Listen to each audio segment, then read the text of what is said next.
Hey guys, so for this Apex Legends video, I'm going to talk about how you can dominate in ranked at any level, regardless of whether you play with a pre-made squad or solo queue.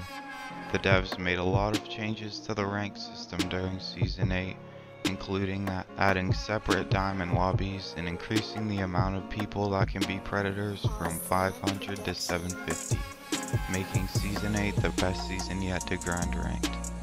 I will be sharing all of the strategies and techniques from the top Apex Predators to help you guys easily gain 400 plus RP an hour. I'm not kidding, they're seriously that useful. I've looked at all the top Predators and seen what they all have in common, and what they do when they're looking to gain points, not only in ranked, but also in tournaments. Before I go into that, I'm going to explain the current rank system. You earn placement points at 13, 10, 8, 6, 4, 2, and 1 squads left, with a total of 100 RP possible for placement points. For kill points, there's only a total of 60 points available, with 10 points being awarded for each kill or assist, with a max of 6. There is also a multiplier, which is a little more complicated, but pretty much it gives you a few extra points if you have kills when you receive placement. Take out a pencil, because we are moving on to the actual strategies. Let's start with the most important part of the match, the early game. When I say early game, I'm referring to the time you drop to the moment the first circle closes. The early game is by far my least favorite part of the match, due to the huge factor of RNG. With not being able to find a gun or shield off drop, or having a squad land on you and punch you to death, the early game can also be very annoying and unfair. That is why the main goal in the early game is just to stay alive. That's right, all you have to do in the early game is stay alive and get looted up. The key to making it through the early game is having a good drop. The ideal drop is having an uncontested location with enough loot for you and your squad.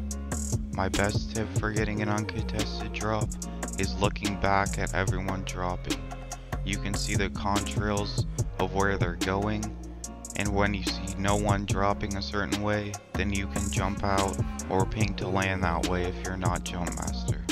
You should also be looking for dive trails as you drop, and if your location is contested by 2 or more squads, then find a new spot. If you like to play more aggressive, or if you queue with a set squad, you can also use the strategy of landing at the same spot every game. This way, you will know your POI and where loot spawns, so you can get a gun and win early game fights. I would suggest choosing somewhere that you like fighting at and already have experience with. The second thing that needs to happen in the early game is you need to find an inventory. By the end of the early game, you should have both shield and health meds, sufficient ammo, a blue shield or better, and 2 meta guns. First, you should decide the weapons that you will be using. The biggest factor of figuring out what weapons to run is the attachments you get. If you get a purple extended light mag, run a light gun. If you get a turbocharger, run a Devo. You shouldn't be going into the match looking for an R301 and a Spitfire. You should choose the guns based on what attachments you get and what guns are good in the meta right now. I will be making a video on meta and underrated weapons soon, so if you like and subscribe. The other bit for getting a good loadout is making use of replicators. Make sure to know always where the nearest replicator is and what is craftable. Having the opportunity to always be able to craft batteries, purple mags, shotgun bolts, and medkits is huge. They do move around every game though, so you should just always be thinking about where the nearest one is and what you can craft there. The last early game advice that I can give is make sure that your utility slot is occupied.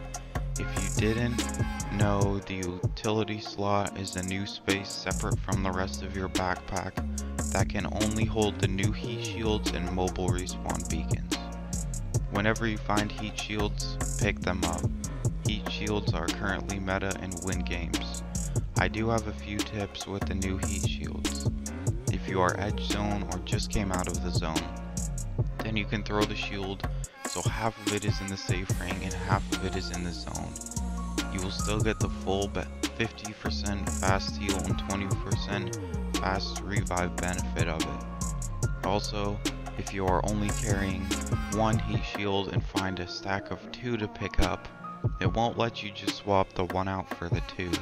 But if you drop the 1 in your inventory, then you can pick up the 2 new ones. The last trick with heat shields is that after you heal on them, you actually get a speed boost. I'm not sure if this is intentional, but it is insanely useful and currently in the game, so keep it in mind next time you're in a fight. The last thing that needs to happen in the early game is rotation.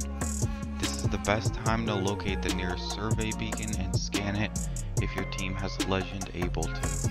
After that, it's time to rotate. Safest, quickest path to the dead side of zone. The dead side of zone is the half of the safe circle that the least amount of people are rotating into, and the congested side is where everyone will be rotating into. Here is another example of dead side, congested side. If you have scanned to know where the next ring will be, go to the dead side of ring that is closest or inside the next one. So, the early game is finished and I'm talking about dropping in, looting, rotating, but you're probably wondering about kills. Luke, you said pro players use this formula to gain RP, but when I watch my favorite streamer play, they're always fighting. That is because those pros play at a much higher level and they're playing with other pro teammates. The guys that you're solo queuing with are not pro teammates.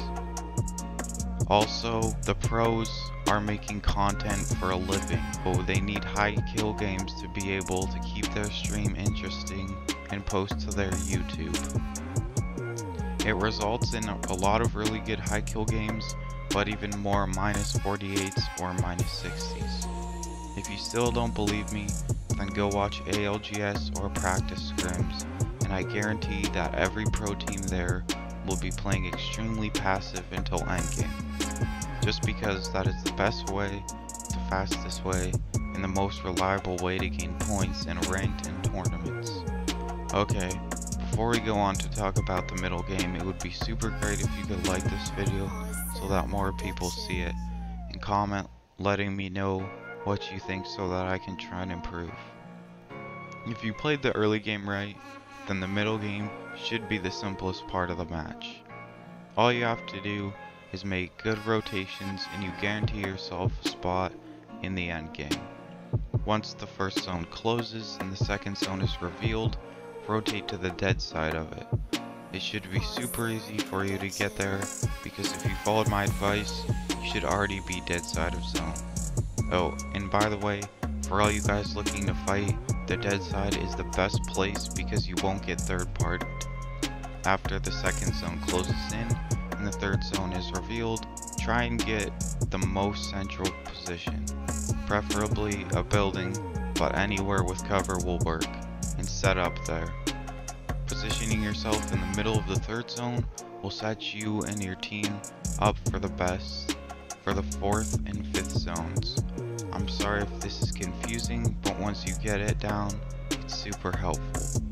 Another thing to mention during the middle game is you'll probably get the opportunity to third party a fight along your rotation. As long as it doesn't mess up the rest of your game, then go for it. And as soon as you are done, rotate out quickly, because other teams probably heard gunshots and will be coming to rev totem third party you. Just don't creep the rest of your game for a few kill points. Just to reiterate, first zone you go dead side, second zone you stay dead side, in third zone you look for a central location to bunker down at. Moving on to the last part of the match, the late game. The late game is also relatively straightforward. Your goal is to stay alive, rack up kills, and not die. Ranked lobbies are not really that stacked like tournaments, but it's still good to know a few strategies. In terms of actual tips and tricks, my main advice is just to stay on a good layer. A layer is pretty much the vertical position that you are on. There's high ground, which is the best layer to be on. There's middle ground, which is often in a building or platform. And there's low ground, where you are usually just crouched down on the floor behind some cover. There's nothing wrong with not being on high ground, but there is a problem with staying on a bad layer. A bad layer is when there's too many teams on one of the layers. This leads to getting shot by multiple teams and not being able to do anything about it. And is almost always how you die in endgame. Just trying to avoid being in a position with lots of other players. And if you find yourself in a position where you are, do whatever you can to get away. My other late game tip is to remember to pressure your opponents. I see way too many people just focusing on staying alive, which is not a bad thing, but pressuring other teams actually helps you stay alive by putting the target on them and creating more space for you to use. Not to mention, the late game is the best time to go for kills. I've advised you guys to play passive and wait for endgame the entire match. Now that you're finally there, it's your time to pop off and rack up a bunch of eliminations on half HP players. Overall, this is how you can gain over 400 RP an hour. Let me know down below if there's any tips and tricks or if there's something I left out. If you enjoyed the video or learned something new, please like, subscribe, and turn on post notifications. I will be trying to create more videos like this, so thank you so much for watching.